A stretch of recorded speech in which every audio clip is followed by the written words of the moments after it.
Hey everyone, welcome to episode 3 of SOC Analysis 0 to Certified.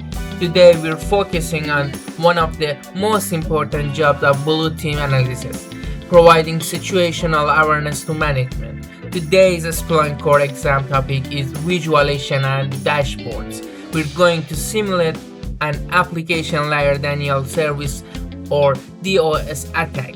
The attacker is going to flood our web server with 1,000 of the requests in a matter of the second, trying to crash it. We're going to use Splunk to catch the attack and then build a dynamic SOC dashboard so our security manager can see the attack happening in the real time. Let's jump into Kali Linux. Okay, we are in the Kali Linux and acting as an attacker. To take down the target Ubuntu web server, we're going to use tool called Apache Benchmark, or hackers use automate tools to generate massive amount of traffic of the overwhelmed service resources.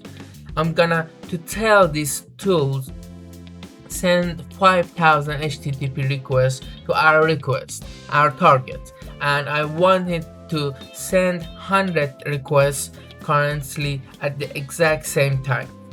I use AB service, which is an Apache Benchmark -n 5,100. This is the Ubuntu IP.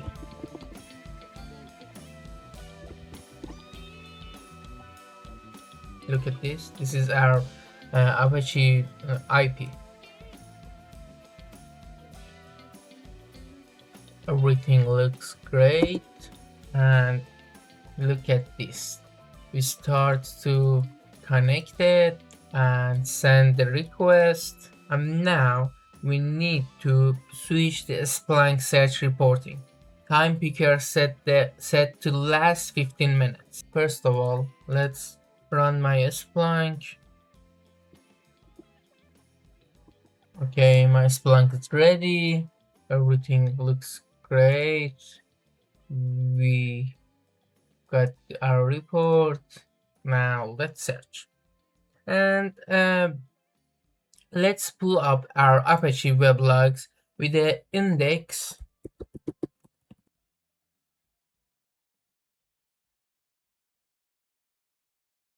Okay, this is our access.log. And look at the timeline. We intensely see a massive,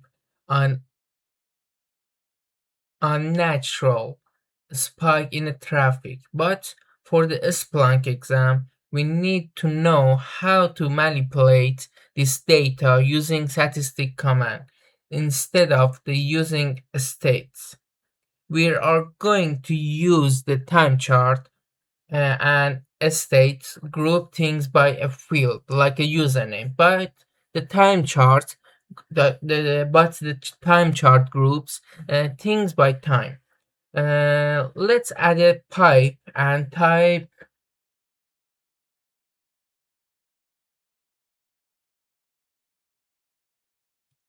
okay. As we can see, this tells Splunk to count the exact number of the requests per second, map to the attacker's IP address, but reading a table of the number of boring. Let's visual it.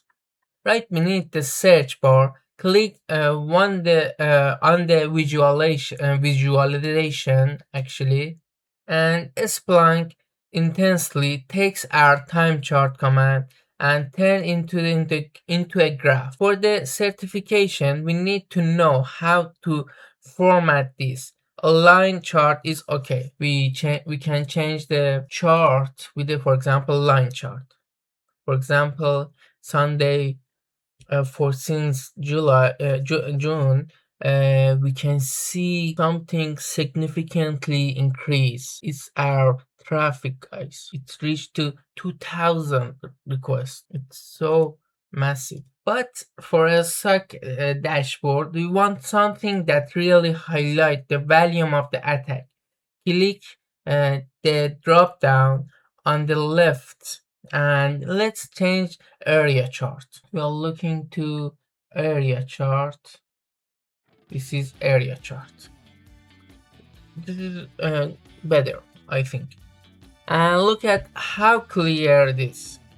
We have a flat line of a normal traffic, and then a massive amount of malicious requests exactly when the DDoS attack hit.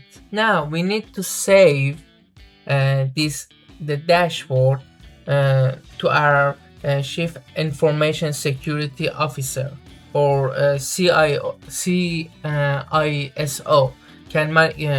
that you can monitor it.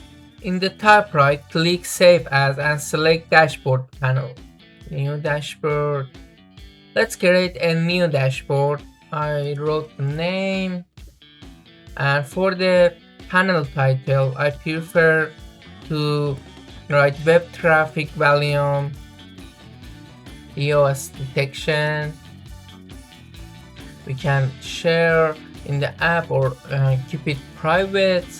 We choose the dashboard type, classic dashboard or dashboard studio, and we can the statistic table and choose the statistic table and area chart. We have an advanced panel setting, which is important to know, but I prefer to keep it simple to just know how to create a panel dashboard. We save it, select it, and view dashboard. And now let's recap the Splunk Core exam concept we covered today. We learned the difference between a states and time chart. We use span 1s to break our time chart. We use span 1s to break our time chart down into 1 second intervals. We navigate the visualization tab to format an area chart. We save our visualization as a brand new dashboard panel. You also saw exactly what an application layer DDoS attack looks like. Next week, my Splunk Enterprise license will be new, and we will dive into privilege escalation and automate alert. As always, the full lab and SPL commands are in the comment section. Hit subscribe, and I'll see you in the next one.